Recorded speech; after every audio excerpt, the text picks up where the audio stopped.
Hello friends, स्वागत है आपका हमारे यूट्यूब चैनल जीके ट्रैकर पे। देखिए फ्रेंड्स, इस वीडियो के अंदर हम बात करेंगे जो हमारी सीरीज़ थी Lucent GK one liner 2100 questions को हम कवर कर रहे थे और ये हमारा इस सीरीज़ का 7वां पार्ट है। अभी तक हम 6 पार्ट कवर कर चुके हैं जिसमें हमने हर पार्ट में 50 क्वेश्चंस करे हैं विद एक्स्ट्रा फैक्ट के साथ। ठीक है, अभी तक अगर आप इन 7 वीडियोस को देखने के बाद अगर आप लूसेंट पढ़ेंगे आपको पता चलेगा आपने काफ़ी ज़्यादा वहां पर कवर कर लिया है, क्योंकि हम हर वीडियो में हर क्वेश्चंस के साथ जितने भी एक्स्ट्रा फैक्ट होते हैं सभी को वहाँ पर डिस्कस करते हैं। तो चलिए इस वीडियो को स्टार्ट करते हैं। अगर आपने अभी तक प्रीवियस पार्ट नहीं देखे हैं तो प्लेलिस्ट बनी है, वहाँ जाके आप सभी पार्ट्स को देख सकते हैं। इसके अलावा इसके डिस्क्रिप्शन में भी मैंने लिंक दिया हुआ है, वहाँ से भी आप जो दूसरी वीडियोस हैं उनको देख सकते हैं। तो चलिए इस वीडियो को शुरू करते हैं। सबसे पहला प्रश्न है आज का हमारा, हिलती मीनारें कहाँ स्थित हैं। देखिए, हिलती मीनारें पूछे या झूलती मीनारें पूछे, ये दोनों कहाँ स्थित हैं, दोनों एक ही नाम है। यह अहमदाबाद में स्थित है। ठीक है, अहमदाबाद गुजरात में है और आपको राज्य पूछेगा तो गुजरात, पर्टिकुलर पूछेगा तो अहमदाबाद। ठीक है, और एक और प्रसिद्ध जो पर्यटन स्थल है वो अहमदाबाद में है, कौन सा, वो है काकरिया झील। तो अगर आपको प्रश्न बने काकरिया झील कहाँ है, ये अहमदाबाद में है। हिलती मीनारें कहाँ हैं, ये भी अहमदाबाद में है। ठीक है, अगर एक और प्रश्न बनता है अहमदाबाद से रिलेटेड कि अहमदाबाद कौन सी नदी के तट पर स्थित है, तो यह साबरमती नदी के तट पर स्थित है। ठीक है, अहमदाबाद साबरमती के तट पर स्थित है। लेकिन अगर आपको प्रश्न बन जाए गुजरात की जीवन रेखा किस नदी को कहा जाता है, तो गुजरात की जीवन रेखा नर्मदा को कहा जाता है। ठीक है, ये आपको ध्यान रखना है। ठीक है, गुजरात की राजधानी कहाँ है, कमेंट करके आप मुझे बताएंगे। ठीक है, अगला है नेशनल कैडेट कोर यानी कि एनसीसी जिसको हम शॉर्ट में बोलते हैं, नेशनल कैडेट कोर की स्थापना कब की गई थी। तो देखिए, एनसीसी की स्थापना 1948 में की गई थी और इसका आदर्श वाक्य कई बार अलग अलग एग्जामों में पूछा गया है। तो इसका जो आदर्श वाक्य है एनसीसी का वो है एकता और अनुशासन। ठीक है, तो अगर आपको प्रश्न बने एनसीसी की स्थापना कब हुई, 1948, इसका आदर्श वाक्य क्या है, तो वह है एकता और अनुशासन। ठीक है, चलिए तीसरा प्रश्न है हमारा आज का, पांडवनी किस राज्य का लोक नृत्य है। तो देखिए, जो पांडवनी लोक नृत्य है ये भी बहुत ही इंपॉर्टेंट है और कई एग्जाम में ये पूछा जा चुका है। तो पांडवनी लोक नृत्य छत्तीसगढ़ का एक प्रमुख लोक नृत्य है और पांडवनी नृत्य से संबंधित एक प्रसिद्ध कलाकार हैं तीजन बाई। ठीक है, तो अगर आपको प्रश्न बन जाए कि प्रसिद्ध कलाकार तीजन बाई का संबंध किस नृत्य से है, तो पांडवनी नृत्य से इनका संबंध है। ठीक है, आप मुझे कमेंट करके बताएंगे कि उत्तराखंड की तीजन बाई किसको कहा जाता है। ठीक है, उत्तराखंड की तीजन बाई किसे कहा जाता है। ठीक है, कमेंट करके, कई बार हम इनको डिस्कस कर चुके हैं। ठीक है, चलिए अगला प्रश्न है, शांति पुरुष किसका उपनाम है। तो देखिए, किस व्यक्ति का उपनाम शांति पुरुष है यह आपको पूछा जा रहा है। तो सही जवाब है लाल बहादुर शास्त्री। ठीक है, तो लाल बहादुर शास्त्री का उपनाम है शांति पुरुष। और अगर आपको ये तो पता ही है कि लौह पुरुष सरदार पटेल को कहा जाता है। ठीक है, तो दोनों आपको याद रखने हैं। अगर शांति पुरुष पूछेगा तो लाल बहादुर शास्त्री और अगर लौह पुरुष पूछेगा तो फिर सरदार वल्लभ भाई पटेल। ठीक है, सरदार वल्लभ भाई पटेल को भारत का बिस्मार्क भी बोला जाता है। ठीक है, अगला है, पत्रकारिता के क्षेत्र में दिया जाने वाला सबसे प्रतिष्ठित पुरस्कार पुलित्जर पुरस्कार की शुरुआत कब की गई थी। देखिए, जो यह पुलित्जर पुरस्कार है यह किस क्षेत्र में दिया जाता है, पत्रकारिता के क्षेत्र में दिया जाता है और पत्रकारिता के क्षेत्र में दिया जाने वाला यह सबसे प्रतिष्ठित पुरस्कार है। इसकी शुरुआत 1917 में की गई थी। ठीक है, यह आपको ध्यान में रखना है। देखिए, एक पुरस्कार और है जिसका नाम है प्रीतिजगर पुरस्कार। ठीक है, प्रीतिजगर पुरस्कार ये किस क्षेत्र में दिया जाता है, तो यह जो आर्किटेक्चर होता है यानी कि वास्तुकला के क्षेत्र में दिया जाने वाला सर्वोच्च पुरस्कार होता है प्रीतिजगर पुरस्कार। ठीक है, यह आपको ध्यान में रखना है।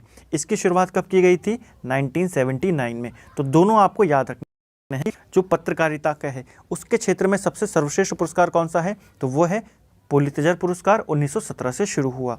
अगर पूछेगा वास्तुकला के क्षेत्र में सबसे प्रतिष्ठित पुरस्कार कौन सा है, तो वो है हमारा जो ये प्रीतिजगर पुरस्कार है जो कि 1979 से शुरू किया गया था। ठीक है, चलिए अगला देखते हैं, अंतर्राष्ट्रीय ओलंपिक समिति की स्थापना कब हुई थी। तो देखिए, जो इंटरनेशनल ओलंपिक काउंसिल है इसकी स्थापना 1894 सखौन में इसकी स्थापना की गई थी।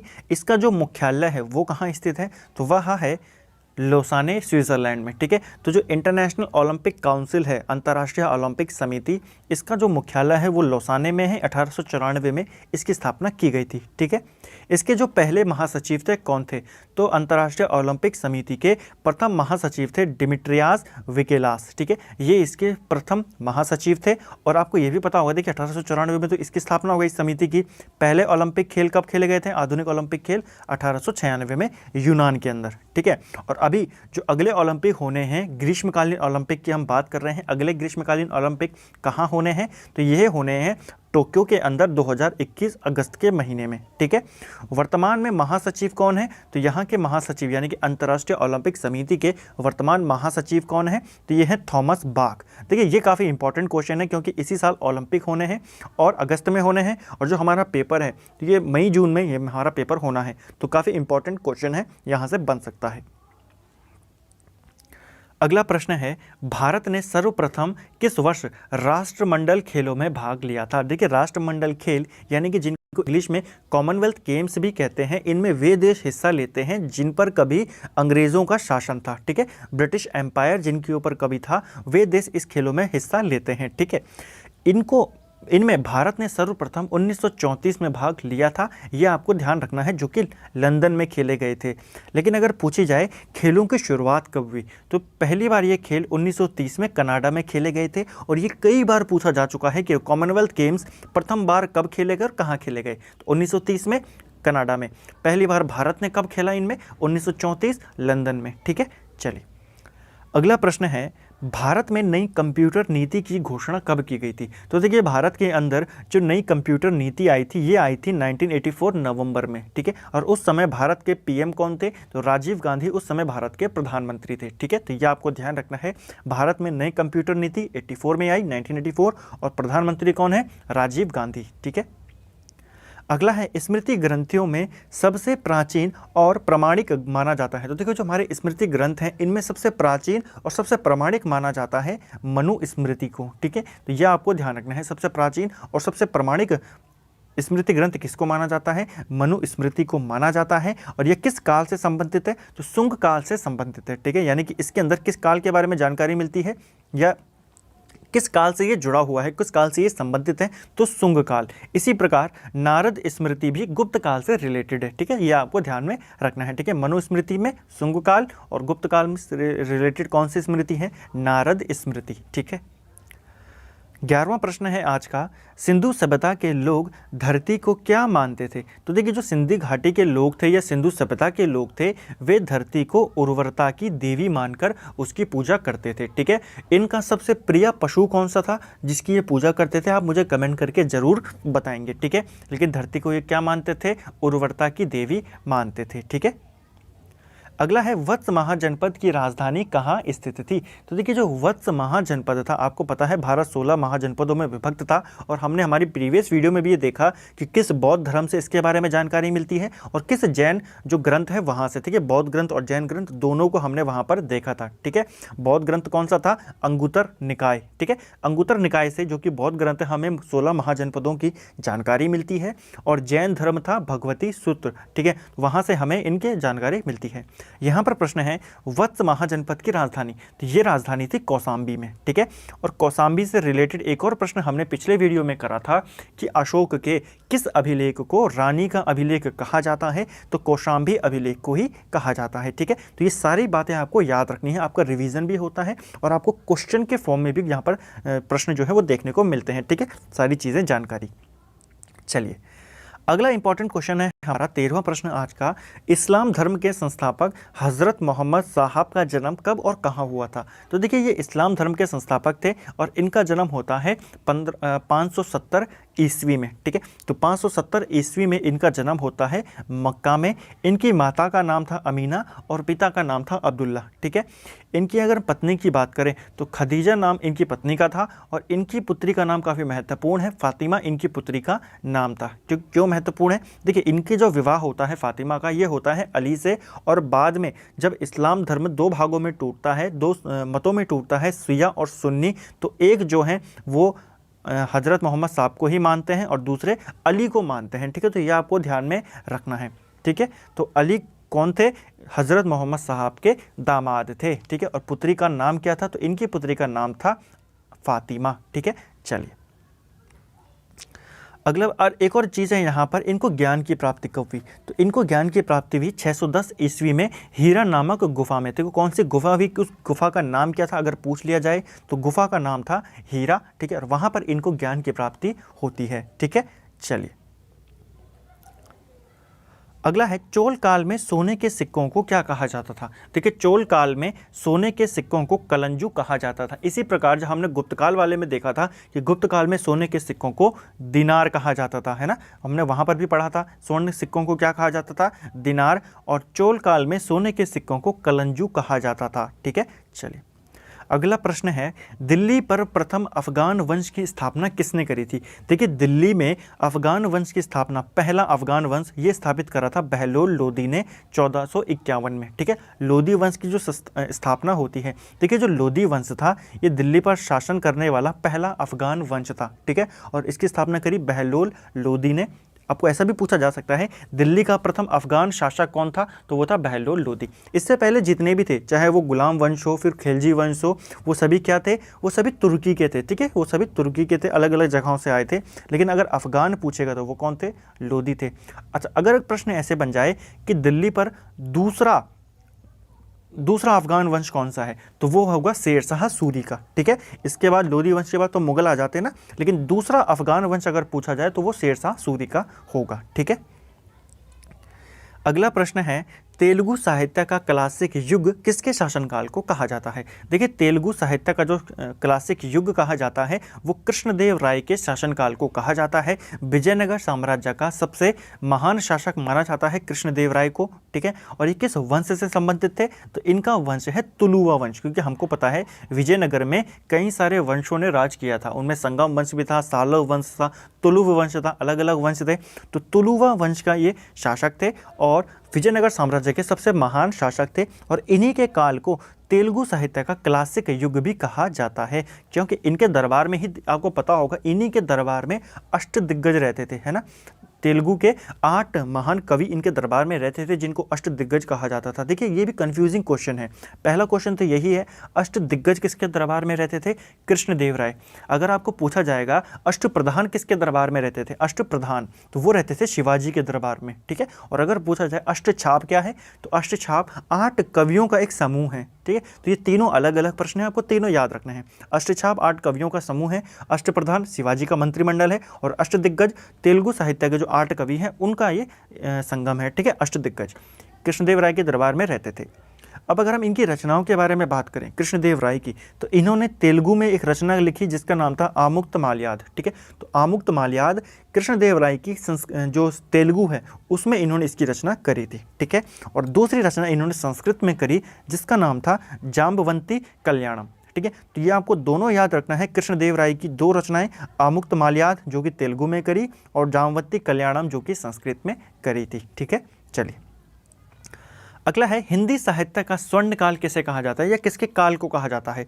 तो हिंदी साहित्य का स्वर्णकाल अकबर के शासनकाल को कहा जाता है, ठीक है। यह आपको ध्यान में रखना है, क्योंकि आपको पता होगा ना अकबर ने ही एक अनुवाद विभाग करके अलग सा विभाग बनाया था जिसमें उसने कई सारे ग्रंथों का फारसी में अनुवाद करवाया था, ठीक है। तो हिंदी साहित्य का स्वर्णकाल कहा जाता है अकबर के शासनकाल को।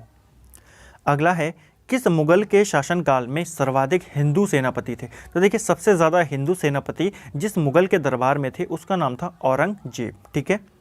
अगला है, विधवा पुनर्विवाह अधिनियम कब लागू हुआ था? देखिए जो विधवा पुनर्विवाह अधिनियम आया था यह 1856 में पारित हुआ था और 1856 में ये लागू हुआ था, ठीक है। तो ये आपको ध्यान रखना है, विधवा पुनर्विवाह अधिनियम। देखिए ऐसे प्रश्न यूके ट्रिपल से भी कई बार पूछता है और एसएससी भी ऐसे प्रश्नों को कई बार पूछ लेता है, ठीक है। तो विधवा पुनर्विवाह अधिनियम ये लागू होता है 1856 में।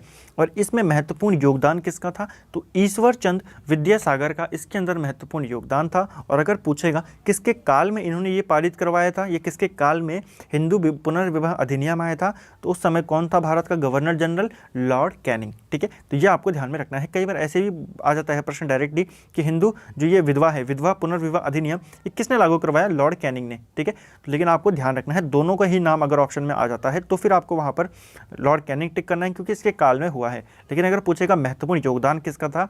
ईश्वरचंद विद्यासागर। अगला है, अभिनव भारत संस्था ने किसे बम बनाना सीखने के पेरिस भेजा था? यहाँ बीच में ले भी लगा देना, ठीक है, के लिए। तो अभिनव भारत संस्था है एक, जिसकी स्थापना किसने करी थी? विनायक दामोदर सावरकर, जिनको हम वीर सावरकर भी बोलते हैं। इन्होंने इस संस्था की स्थापना करी थी 1904 में। ठीक है, ये हो गया एक प्रश्न। दूसरा प्रश्न ये है कि इसी संस्था ने एक व्यक्ति थे P.N. बापट करके, तो P.N. बापट को इन्होंने पेरिस भेजा था बम बनाना सीखने के लिए, कि बम कैसे बनाया जाता है वो ही सीखने के लिए इन्होंने P.N. बापट एक व्यक्ति को पेरिस भेजा था। तो आपको ध्यान रखना है अभिनव भारत संस्था के किस व्यक्ति को भेजा गया था? बापट थे। ठीक है, और अभिनव भारत की स्थापना होती है 1904 में वीर सावरकर के द्वारा। ठीक है, अगला है, गांधी जी ने सत्याग्रह का सर्वप्रथम प्रयोग कहाँ किया था? देखिए, महात्मा गांधी ने सत्याग्रह का सर्वप्रथम प्रयोग दक्षिण अफ्रीका में किया था 1906 के आसपास। ठीक है, तो 1906 में सबसे पहले गांधी जी ने सत्याग्रह का यूज़ किया था, सत्याग्रह का प्रयोग किया था दक्षिण अफ्रीका में। लेकिन अगर प्रश्न पूछा जाए भारत में सबसे पहले सत्याग्रह कहाँ किया था, तो वो उन्होंने चंपारण में किया था 1917 में। और इसी सत्याग्रह के कारण चंपारण सत्याग्रह के कारण जो वहाँ पर 3 काठिया प्रथा थी वो यहाँ पर समाप्त कर दी गई थी। यह आपको ध्यान में रखना है। आप मुझे कमेंट करके बताएंगे महात्मा गांधी को चंपारण आने का न्योता किसने दिया था? ठीक है, चलिए अगला प्रश्न है, भारत विभाजन की माउंटबेटन योजना कब प्रकाशित की गई थी? देखिए, भारत विभाजन के लिए कौन सी योजना प्रकाशित की गई थी, ऐसे प्रश्न भी बनता है। माउंटबेटन योजना, क्योंकि आपको पता है भारत का अंतिम गवर्नर जनरल कौन था? माउंटबेटन था। ठीक है, तो इसकी स्थापना कब की गई? 3 जून 1947 को, यानी कि प्रकाशित कब की गई? तो माउंटबेटन योजना 3 जून 1947 को यह प्रकाशित की गई थी। ठीक है, भारत विभाजन की। अगला है, गीता रहस्य नामक पुस्तक के लेखक कौन है?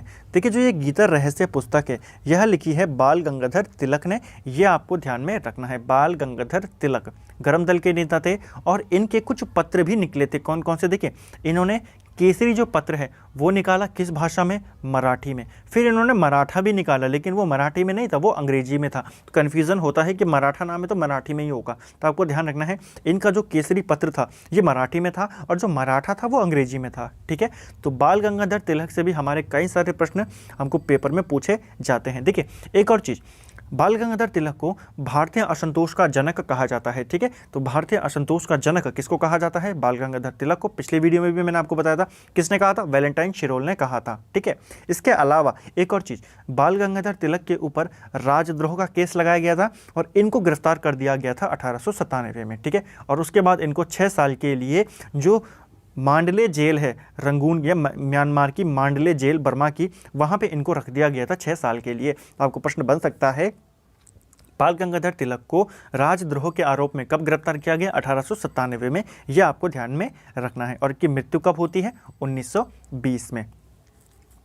एक और चीज़, इन्हीं ने बाद में क्या किया, जो वैलेंटाइन शिरोल थे उनके ऊपर इन्होंने मानहानि का दावा भी किया था। यह आपको ध्यान में रखना है। ठीक है, चलिए अगला है, माप तौल की दशमलव प्रणाली किस देश की देन है? तो माप तौल की दशमलव प्रणाली जो है यह फ्रांस की देन है। ठीक है, ब्रह्मांड की उत्पत्ति को लेकर महाविस्फोट सिद्धांत का प्रतिपादन किसने किया था? देखिए, जो हमारा ब्रह्मांड है इसकी उत्पत्ति को लेकर अलग अलग सिद्धांत आए हैं, लेकिन सबसे ज़्यादा जो माना गया है वह है बिग बैंग थ्योरी, जिसको हम महाविस्फोट सिद्धांत कहते हैं। तो इस सिद्धांत का जो प्रतिपादन किया था वो किया था जॉर्ज लेमेंटियर ने, जो कि बेल्जियम के थे। और इस सिद्धांत की व्याख्या बाद में अच्छी तरीके से किसने करी थी? रॉबर्ट बेगोनर ने। ठीक है, तो आपको अगर प्रश्न बने इसका प्रतिपादन या इसको किसने दिया था, ये सिद्धांत किसने दिया था? जॉर्ज लेमेंटियर ने। लेकिन इसको परिभाषित किसने किया बाद में? रॉबर्ट बेगोनर ने। ठीक है, चलिए अगला है, मध्यरात्रि का सूर्य किस क्षेत्र में दिखाई देता है? तो मध्यरात्रि का सूर्य कहाँ दिखाई देता है? आर्कटिक क्षेत्र में। और मध्यरात्रि के सूर्य का देश किसको बोलते हैं हम? नॉर्वे को बोलते हैं। ठीक है, अगला है किस ग्रह को हरा प्लैनेट या ग्रीन प्लैनेट भी कहते हैं? तो हरा ग्रह या ग्रीन प्लैनेट किसे कहते हैं हम? वरुण को कहते हैं। ठीक है, तो ये आपको ध्यान रखना है, वरुण यानी कि नेपच्यून को कहते हैं हम ग्रीन प्लैनेट। अगर आपको पूछेगा ब्लू प्लैनेट किसको कहते हैं, तो पृथ्वी को कहते हैं। ठीक है, अगर आपको पूछा जाए रेड प्लैनेट किसको कहते हैं, तो ये हम मंगल ग्रह को कहते हैं। ठीक है, चलिए कुछ इंपॉर्टेंट पॉइंट हैं वरुण ग्रह से, उनको देख लेते हैं। जैसे वरुण ग्रह की खोज, नेपच्यून की खोज जोहान गाले ने करी थी 1846 में, और यह सूर्य से सबसे दूरी पर स्थित ग्रह है। देखिए दो प्रश्न यहाँ पर बनते हैं। पहला, सूर्य से सबसे दूरी पर स्थित ग्रह कौन सा है? अगर ग्रह पूछेगा तो फिर हम करेंगे वरुण, ठीक है, यानी कि नेपच्यून। लेकिन अगर पूछेगा सूर्य से सबसे अधिक दूरी पर स्थित आकाशीय पिंड कौन सा है, पिंड अगर पूछ लिया जाएगा तो फिर आ जाएगा प्लूटो, क्योंकि प्लूटो अब क्या है, छोटा ग्रह है, बौना ग्रह है, लेकिन सूर्य से अभी भी सबसे दूरी पर स्थित है। तो अगर आपको पिंड पूछेगा तो फिर आप प्लूटो टिक करेंगे, और अगर ग्रह पूछेगा तो वरुण टिक करेंगे। ठीक है, अगला है इसके चारों ओर, देखिए जो ये वरुण ग्रह है इसके चारों ओर मीथेन गैस है, जिसके कारण ये हरा दिखाई देता है, और इसीलिए इसको हरा ग्रह कहते हैं। इसका एक प्रमुख उपग्रह है ट्राइटन। ठीक है, ट्राइटन किसका उपग्रह है? ये है वरुण का। अगला है अंतर्राष्ट्रीय तिथि रेखा का निर्धारण कब किया गया था? देखिए जो अंतर्राष्ट्रीय तिथि रेखा है यानी कि इंटरनेशनल डेट लाइन है, इसका निर्धारण 1884 में किया गया था। वॉशिंगटन में एक सम्मेलन होता है और वहाँ पर इस रेखा का निर्धारण किया गया था। इसका जो अन्य नाम है, इसे 180 डिग्री देशांतर रेखा भी कहा जाता है। पेपर में प्रश्न बनता है कि अंतर्राष्ट्रीय तिथि रेखा को क्या कहा जाता है, तो 180 डिग्री देशांतर भी जो अंतर्राष्ट्रीय तिथि रेखा है उसको कहा जाता है। अगर बात की जाए तो इसी रेखा के समांतर में कौन सी जल संधि है, तो आपको बताना होगा बेरिंग जल संधि अंतर्राष्ट्रीय तिथि रेखा के समांतर है, यानी कि पैरेलल है। अगला है विश्व का सबसे बड़ा सांप एनाकोंडा केवल किस प्रकार के वनों में पाया जाता है? तो देखिए विश्व का सबसे बड़ा सांप है एनाकोंडा, और यह केवल उष्णकटिबंधीय सदाबहार वनों में पाया जाता है। ये आपको ध्यान में रखना है। ठीक है, तो सबसे बड़ा सांप जो है ये कहाँ पाया जाता है केवल, तो यह केवल जो उष्णकटिबंधीय सदाबहार वन होते हैं ना, वहाँ पाया जाता है। और इन वनों की जो पत्तियाँ होती हैं वो चौड़ी होती हैं। कई बार ऐसे प्रश्न भी बन जाता है किन वनों की पत्तियाँ चौड़ी होती हैं, तो उष्णकटिबंधीय जो सदाबहार वन होते हैं, ट्रॉपिकल एवरग्रीन फॉरेस्ट जो होते हैं, उनकी पत्तियां कैसी होती हैं? चौड़ी होती हैं। अगला है कौन सा पक्षी गाड़ियों के हॉर्न की, कुत्ते के भौंकने की, ठीक है, और दूसरे पशुओं की, पशु पक्षियों की नकल करने में सक्षम होता है? तो वह होता है लायर बर्ड। देखिए कई बार ये प्रश्न बनता है इनमें से कौन सा पक्षी गाड़ी के हॉर्न की आवाज़ निकाल सकता है, तो वो है लायर बर्ड। ये ऑस्ट्रेलिया में पाया जाता है। ठीक है, अगला है समुद्री जल की औसत लवणता कितनी होती है? देखिए जो समुद्री जल होता है उसकी औसत लवणता 35 प्रति हजार होती है। कई बार ऐसे प्रश्न भी बनता है कि समुद्री लवणता को किस में मापा जाता है, तो इसको प्रति हजार में मापा जाता है। ठीक है, पर 1000 में इसको मापा जाता है, और कितनी होती है? 35 प्रति हजार। अगला है जिब्राल्टर जल संधि किस किस को जोड़ती है? काफ़ी महत्वपूर्ण क्वेश्चन है ज्योग्राफी का। देखिए जो जिब्राल्टर जल संधि है यह भूमध्य सागर और अटलांटिक महासागर को जोड़ती है। ठीक है, किन किन को जोड़ती है? भूमध्य सागर और अटलांटिक महासागर को। इसी जल संधि को भूमध्य सागर की कुंजी भी कहा जाता है। अगर आपको प्रश्न बन जाए भूमध्य सागर की कुंजी किसे कहा जाता है? जिब्राल्टर जल संधि को। ठीक है, किस किस को जोड़ती है? भूमध्य सागर और अटलांटिक महासागर को। अगला है लेबनान की राजधानी कहाँ स्थित है? देखिए लेबनान की जो राजधानी है यह बेरूत है, और पिछले ही साल यहाँ पर एक बहुत बड़ा धमाका भी हुआ था, आपको याद होगा। ठीक है, तो लेबनान की राजधानी बेरूत है, और यहाँ की जो मुद्रा है उसका नाम है पाउंड। ठीक है, दिफू दर्रा किस राज्य में स्थित है? देखिए जो दिफू दर्रा है यह अरुणाचल प्रदेश में है, और अरुणाचल प्रदेश में 2 दर्रे और हैं जो हमारे लिए काफ़ी महत्वपूर्ण है, पेपर में पूछे जाते हैं। एक है बोमडिला दर्रा और एक है यांगयाप दर्रा। तो यांगयाप दर्रा और बोमडिला दर्रा और दिफू दर्रा ये तीनों कहाँ हैं? ये अरुणाचल प्रदेश में स्थित हैं। अगला है उत्तरी भारत के मैदानी भागों में शीत ऋतु में वर्षा का कारण क्या है? देखिए उत्तर भारत में मैदानी भागों में जो ठंडियों में जो बारिश होती है उसका जो मुख्य कारण है वह कारण है पश्चिमी विक्षोभ या फिर जेट स्ट्रीम। पश्चिमी विक्षोभ यानी कि जो पश्चिम वेस्टर्न डिस्टर्बेंस होता है उसके कारण हमारे जो उत्तरी भारत के जो मैदानी भाग हैं वहाँ पर वर्षा होती है। ठीक है, तो ये आपको ध्यान रखना है कि ठंडियों में मैदानी भागों में बारिश होने का कारण क्या है, वेस्टर्न डिस्टर्बेंस या फिर जेट स्ट्रीम। ठीक है, राजस्थान में भी होती हैं ये ठंडियों में, और इनको वहाँ पर क्या नाम से जाना जाता है, मावट नाम से इनको जाना जाता है। ठीक है, एक और प्रश्न बनता है कि ठंड के महीने में ही जो तमिलनाडु या कोरोमंडल तट वाला क्षेत्र होता है वहाँ पर जो बारिश होती है वो किसके कारण होती है। उत्तर भारत की तो हमने देख लिया वेस्टर्न डिस्टर्बेंस के कारण होती है, लेकिन जो वहाँ पर होती है तमिलनाडु या उसके आसपास जो कोरोमंडल तट है वहाँ पर वो होती है जो उत्तर पूर्वी मानसून होता है ना, वो वापस जा रहा होता है और वापस जाते हुए मानसून के कारण वहाँ पर बारिश होती है। ठीक है, चलिए अगला है देश में सर्वाधिक रेशम उत्पादन, इसको में कर देना। ठीक है, तो देश में सर्वाधिक रेशम उत्पादन किस राज्य में किया जाता है, तो देश के अंदर सबसे ज़्यादा रेशम उत्पादन होता है कर्नाटक में और दूसरे नंबर पे आता है आंध्र प्रदेश। ठीक है, तो रेशम उत्पादन में भारत का सर्वप्रथम राज्य कौन सा है, तो वह है कर्नाटक, दूसरा है आंध्रा।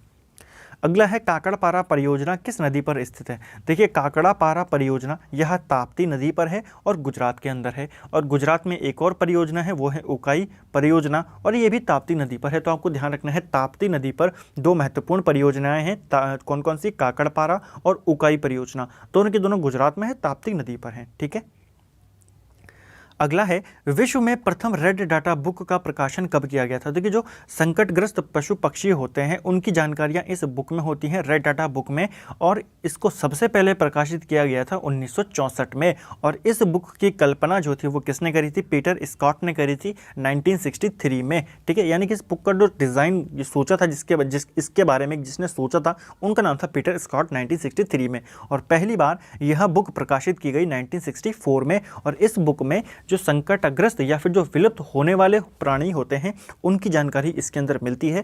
कमेंट करके आप मुझे बताएंगे रेड डाटा बुक किस संस्था के द्वारा जारी की जाती है। अगला है एडम स्मिथ की पुस्तक द वेल्थ ऑफ नेशन किस वर्ष प्रकाशित हुई थी। देखिए एडम स्मिथ को फादर ऑफ इकोनॉमिक्स बोला जाता है, अर्थशास्त्र का। ठीक है, और इनकी एक पुस्तक थी द वेल्थ ऑफ नेशन, ये कब प्रकाशित होती है, 1776 में इनकी ये बुक प्रकाशित होती है। अगला है कौन सी पंचवर्षीय योजना गाडगिल मॉडल पर आधारित थी, तो गाडगिल मॉडल पर आधारित थी चौथी पंचवर्षीय योजना। अगर पूछेगा हेराल्ड डोमर मॉडल पर कौन सी पंचवर्षीय आधारित थी, तो पहली पंचवर्षीय योजना हेराल्ड डोमर मॉडल पर आधारित थी, और दूसरी पंचवर्षीय योजना महालनोबिस मॉडल पर आधारित थी। तो यह आपको तीनों याद रखने हैं, पहली किस पे थी, हेराल्ड डोमर, दूसरी किस पे थी, महालनोबिस, तीसरी वाली तो थोड़ी असफल रही थी क्योंकि भारत चीन युद्ध होता है, भारत पाक युद्ध होता है। फिर चौथी वाली जो होती है वो किस पे आधारित होती है, तो हमारी होती है वो गाडगिल मॉडल पर। अगला है राष्ट्रीय खाद्य सुरक्षा अधिनियम कब लागू हुआ था, तो देखिए ये पेपर में पूछा जा चुका प्रश्न है। तो राष्ट्रीय खाद्य सुरक्षा अधिनियम 2013 में लागू हुआ था। अगला है भारत सरकार द्वारा डिजिटल इंडिया कार्यक्रम की शुरुआत कब की गई थी, तो डिजिटल इंडिया कार्यक्रम ये शुरू किया गया था 1 जुलाई 2015 से। ठीक है, अगला है सबसे कम समय तक मुख्य न्यायाधीश के पद पर रहने वाले न्यायाधीश कौन है, तो भारत के मुख्य न्यायाधीश सबसे कम समय तक कौन रहे हैं, तो कमल नारायण सिंह, ये केवल 17 दिन तक भारत के मुख्य न्यायाधीश रहे थे। ठीक है, और अगर पूछा जाएगा सबसे ज़्यादा समय तक रहने वाले कौन है, तो वह है यशवंत विष्णु चंद्रचूड़, यानी कि YB चंद्रचूड़ जिनको कहा जाता है। ये लगभग 2700 दिन तक भारत के मुख्य न्यायाधीश रहे थे। ठीक है, अगला है भूतपूर्व सांसदों के लिए पेंशन की व्यवस्था कब से लागू की गई, तो भूतपूर्व सांसदों के लिए पेंशन की व्यवस्था 1978 से लागू की गई थी। ठीक है, अगला है राज्यसभा के सदस्य के लिए न्यूनतम आयु सीमा कितनी है, तो देखिए जो राज्यसभा में अगर आपको चुनाव लड़ना है तो आप कम से कम एज 30 वर्ष होनी चाहिए, और लोकसभा के लिए अगर आपको चुनाव लड़ना है तो आपकी मिनिमम एज 25 वर्ष होनी चाहिए। अब देखिए यहाँ पर एक कन्फ्यूज़न क्रिएट हो जाता है, कई बार आपको एग्जामिनर पूछ लेता है कि जो राज्यसभा का सभापति होता है वो बनने के लिए एज कितनी चाहिए। अगर आप देखेंगे तो राज्यसभा का सभापति जब राज्यसभा का सदस्य बनने के लिए 30 है तो सभापति के लिए भी तो 30 ही होगी ना, लेकिन ये गलत है क्योंकि जो यहाँ का सभापति होता है वो उपराष्ट्रपति होता है, और उपराष्ट्रपति की जो एज होती है वो 35 होती है। तो ये आपको ध्यान रखना है कि उपराष्ट्रपति बनने के लिए, ये राज्यसभा का सभापति बनने के लिए मिनिमम एज कितनी होती है, 35 वर्ष होती है। अगला है अखिल भारतीय सेवाओं का सृजन करने का अधिकार किसे प्राप्त है, तो जो ऑल इंडिया सर्विसेज होती हैं उनका जो जो होती है ना, IAS होती है, IPS होती हैं, IFS होती हैं, तो उनका सृजन करने का जो अधिकार है वो राज्यसभा के पास है आर्टिकल 312 के तहत। ठीक है फ्रेंड्स, अगर आप हमारे टेलीग्राम चैनल पे नहीं ऐड हुए हैं तो आप हमारे वहाँ पर ऐड हो सकते हैं टेलीग्राम चैनल पे। वहाँ पे भी हम क्विज़ करते रहते हैं, क्वेश्चन मैं वहाँ पर डालता रहता हूँ और चैनल से रिगार्डिंग आपको वहाँ पे इन्फॉर्मेशन भी मिलती रहती है। लिंक नीचे डिस्क्रिप्शन में मैंने दिया है, आप वहाँ पर ज्वाइन हो सकते हैं। चलिए अगला क्वेश्चन देखते हैं। शाही उपाधि अधिनियम कब पारित हुआ था? देखिए जो शाही उपाधि अधिनियम था यह 1876 में पारित होता है और उस समय जो भारत का वायसराय था उसका नाम था लॉर्ड लिट्टन। ठीक है, लॉर्ड लिट्टन ने शाही उपाधि अधिनियम पारित किया और जो इंग्लैंड की महारानी थी उसको भारत की साम्राज्ञी घोषित कर दिया था। ठीक है, अगला है संविधान के लागू होने के समय सामवर्ती सूची में कितने विषय थे? तो देखिए सामवर्ती सूची वो सूची है जिस पे केंद्र और राज्य दोनों कानून बना सकते हैं। अगर दोनों ने कानून बना दिया तो जो केंद्र ने कानून बनाया है वो मान्य वहाँ पर होगा। ठीक है, तो सामवर्ती सूची में जब संविधान लागू हुआ तो मूल 47 विषय थे, वर्तमान में 52 है। इसी प्रकार राज्य सूची में 66 विषय थे शुरुआत में, लेकिन अब वर्तमान में 61 हैं। और संघ सूची में शुरुआत में 97 विषय थे, वर्तमान में 100 हैं। ठीक है, अंतिम प्रश्न है हमारा, कांग्रेस ने जलियांवाला बाग हत्याकांड की जांच के लिए किसके नेतृत्व में एक आयोग का गठन किया था? काफ़ी इंपॉर्टेंट क्वेश्चन है। देखिए जब जलियांवाला बाग हत्याकांड हुआ 13 अप्रैल 1919 को, तो उसके बाद अंग्रेज़ों ने भी एक कमेटी का गठन किया और कांग्रेस ने भी एक कमेटी का गठन किया, एक आयोग का गठन किया इसकी जाँच के लिए। ठीक है, इसके अंदर कितने लोग मारे गए इसके लिए। ठीक है, तो अगर कांग्रेस की बात कर लेते हैं पहले, कांग्रेस ने जो कमेटी बनाई उसका अध्यक्ष कौन थे? मदन मोहन मालवीय उस समय उस कमेटी के अध्यक्ष थे और उसके अंदर सदस्य कौन कौन थे? मोतीलाल नेहरू और महात्मा गांधी। ठीक है, तो 3M जो है मदन मोहन मालवीय, मोतीलाल नेहरू और महात्मा गांधी, ये कांग्रेस के द्वारा बनाई गई जो जांच समिति थी ये उसके सदस्य थे और अध्यक्ष कौन थे? मदन मोहन मालवीय। अब अगर बात करें अंग्रेजों ने कौन सा आयोग बनाया था, तो अंग्रेजों ने बनाया था हंटर आयोग। ठीक है, तो आपको ध्यान होगा एक हंटर आयोग शिक्षा के लिए भी बना था, लेकिन प्रश्न बनता है कि 1919 में हंटर आयोग का गठन किस लिए किया गया था? जलियांवाला बाग हत्याकांड की जांच के लिए। ठीक है, तो हंटर आयोग बनाया गया और इस समय इसके अंदर जो सदस्य थे इनके सदस्यों की संख्या थी 8। इन 8 में से 5 विदेशी थे यानी कि अंग्रेज थे और 3 भारतीय थे। तो तीनों भारतीयों के नाम भी आप नोट कर लीजिए, हो सकता है एग्जाम में पूछ लिया जाए। तो इनमें से एक थे जगत नारायण। ठीक है, इन 3 भारतीयों में एक थे जगत नारायण, दूसरे का नाम था चिमनलाल शीतलवाड़ और तीसरे का नाम था साहबजादा सुल्तान अहमद। तो ये 3 व्यक्ति थे जो अंग्रेज़ों द्वारा बनाए गए समिति में थे और कांग्रेस की समिति हम यहाँ पर देख चुके हैं। ठीक है, तो फ्रेंड्स ये थे हमारे जो लूसेंट जी के वन लाइनर सीरीज़ है उसका ये हमारा 7वां पार्ट था। उम्मीद करता हूँ आपको क्वेश्चन अच्छे लगे होंगे, समझ में आया होगा जो हमने एक्स्ट्रा फैक्ट देखे थे। ठीक है, 350 क्वेश्चन को कवर कर चुके हैं। आप ज़्यादा से ज़्यादा इस वीडियो को लाइक करें, शेयर करें अपने दोस्तों के साथ, अपना कमेंट करें जो मैंने क्वेश्चन पूछे हैं, वीडियो को लाइक करें ताकि हम और ज़्यादा मोटिवेशन मिल सके और फिर मैं इस वीडियो को रेगुलर कर सकूँ। मुझे कई सारे बच्चे बोल रहे हैं कि सर लूसेंट वाली वीडियो को रेगुलर कीजिए। मैं रेगुलर कर दूंगा, लेकिन आप अच्छे से सपोर्ट कीजिए तो मैं इसको रेगुलर भी कर दूंगा ताकि हम इसको जल्दी से कवर कर पाएँ। थैंक यू फ्रेंड्स, वीडियो अच्छी लगे तो लाइक ज़रूर करें और शेयर अपने दोस्तों के साथ ज़रूर करें। Thank you friends.